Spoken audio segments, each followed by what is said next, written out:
तुझ्या धाडसाची आम्ही तारीफ करतो. तारीफ कसली महाराज? हो आई साहेब स्वतःच निघाल्या होते शत्रूचा भेडा फोडायला. म्हणाल्या राजांचा मागोवा जर फोडला गेला तर 20 विद्या आणली. पण मी त्यांना झोपविलं आणि निघालेला चालतो. म्हणूनच म्हणतो महादेव, तुझ्या धाडसाचं कौतुक करावं तितकं थोडं आहे. दिलेल्या माहितीचा उपयोग करून घ्यायचा ठरवेला. एक विचारू? अरे विचार विचार अवश्य. होय, आम्ही उद्या सिद्धीच्या भेटीला जाणार असल्याचा रवाना केला आहे. तू दिलेल्या माहितीचा उपयोग करून घ्यायचा ठरवेला. महाराज माझ्या काय मी ध्यानात येत नाही बघा. पण आपण उद्या सिद्धीच्या भेटीला जाणं धोक्याचं वाटतंय महाराज. रागवू नका. गरीबाच्या मनाला वाटतंय ते बोललो. महादेवर तुझ्यावर कसा रागवेल? तुझ्या आमच्यावर निष्ठेची मला कल्पना का नाही? नाहीतरी सिद्धीचे सैनिक डोळ्यात हेर घालून पहारा करीत असताना तू घर येऊन पोचला का? कशासाठी? तुला का तुझ्या जीवाची पर्वा नाही का? तुला तुझ्या जीवाचं मोल नाही? नाहीतरी आमचे कितीतरी स्वकीय स्वतःच्या प्रतिष्ठेसाठी आणि मानासाठी आमची मान छाटायला बसते. ज्या शत्रूनं त्यांच्या बायका मुलांची कत्तल करून धुमाकूळ घातला, अनेक प्रकारे त्यांच्यावर अन्याय केला, त्या शत्रूला ते आपल्या एका बांधाविरुद्ध मदत करतात. महादेव प्रतिष्ठा आणि मान यासाठी अवजणारी माणसं फक्त दुसऱ्याचा विश्वासघातच करू शकतात. उलट तुम्ही तुमच्यासारखी निष्ठावंत माणसं माझ्या पाठीशी उभी आहेत. म्हणूनच मला स्वराज्याची वाटचाल करणं शक्य झालं आहे. महादेव तू चिंता करू नकोस. आमचा इरादा फार वेगळा आहे. तू निवांत विश्रांती घे. महाराज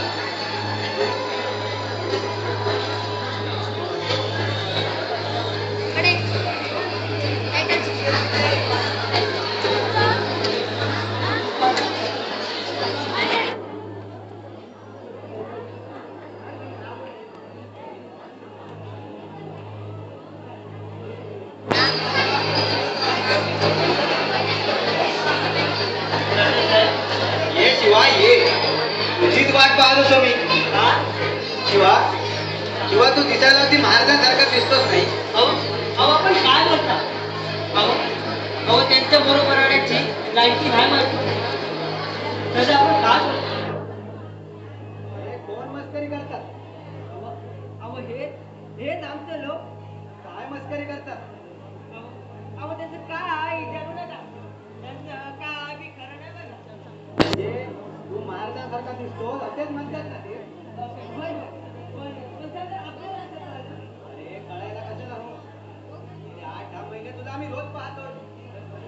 पण दादा ते काय बी खरं नाही बघा.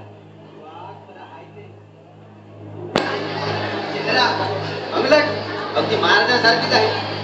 जर त्यांचे कपडे घातले तर कोणी सुद्धा ओळखणार नाही तुला. अहो त्यांच्या बरोबर आणायची लायकी नाही बघा. आणि त्यांचे कपडे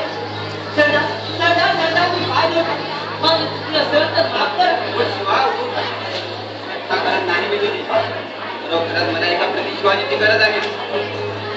आज जर तो मिळाला तर सिद्धीच्या तावडीतून महाराजांची सुटका करता येईल. नाहीतर समाजाची स्वप्न इतकाच तुटणार आहेत. बोल शिवा आहेच त्याला. आपण काय बोलता? या गरीबाच्या नाही शिवा. त्या महाराजांनी सिद्धीच्या भेटीला जायचं ठरलेलं आहे. पण त्याला उद्याच्या कुंभीत ठेवून आज पहाटेपूर्वी त्याचा वेडा फोडून देण्यात येणार आहे. सोपं नाही. कदाचित हे काम तेवढं सोपं नाही. घालून पहारा देत आहे. राजांची पालखी मार्गस्थ करावा येते आहे. तुला जर आमचा सुगावा लागला तर राजा सिद्धीच्या भेटीला जात असताना त्याला कळेल. शत्रू गोंधळे आमचा पाठलाच सोडेल. आम्हाला महाराजांसोबत विजयागडावर बोलता येईल. पण त्यासाठी प्रति शिवाजी हवा. महाराजांच्या सेवेसाठी हा शिवा काय बी करायचा. शिवा तू प्रति शिवाजी होऊन पालखीतून सिद्धीच्या भेटीला जायचं. बोल आहेस कबूल? एकदम कबूल. पण हे बघ शिवा, हे काम तेवढं सोपं नाही. कदाचित तुझ्यामुळे आम्ही सुटलो. तिच्या तावडून सुटणे कठीण. तुम्ही काय विचारतो नका. आघाडी का वाट्याला येईल ते बघायला तयार. तुम्ही फक्त आज्ञा. काही नाही शिवा. मला तुझा विचार करायला हवा. काय करावं काय सुधारायचं झालंय. शत्रूला सरळ सामोरं जावं. शत्रूचा दोष भारी आहे. एक मार्गी पळून जावं तर धोका आहे. भवानी मातेची काय इच्छा आहे कोण जाणे. सरदार आपण काय काळजी करतो.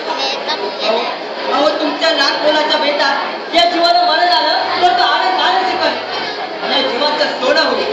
मी तयार आहे. मला आज्ञा द्या. आज्ञा तो सरदार आज्ञा द्या. शिवाजी होऊन पालखीने सिद्धीच्या भेटीला जायचं. आता तू जा कामाची व्यवस्था लावून ये. वेळ थोडा राहिला. हो ठीक आहे एवढ्याच होतो.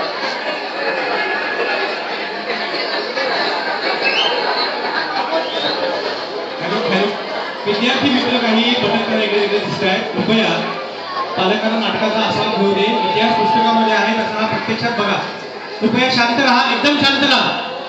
आपापसामध्ये बोलू नका. नाटकाचे प्रत्येक डायलॉग तुम्हाला ऐकू येऊ दे. शांत राहा.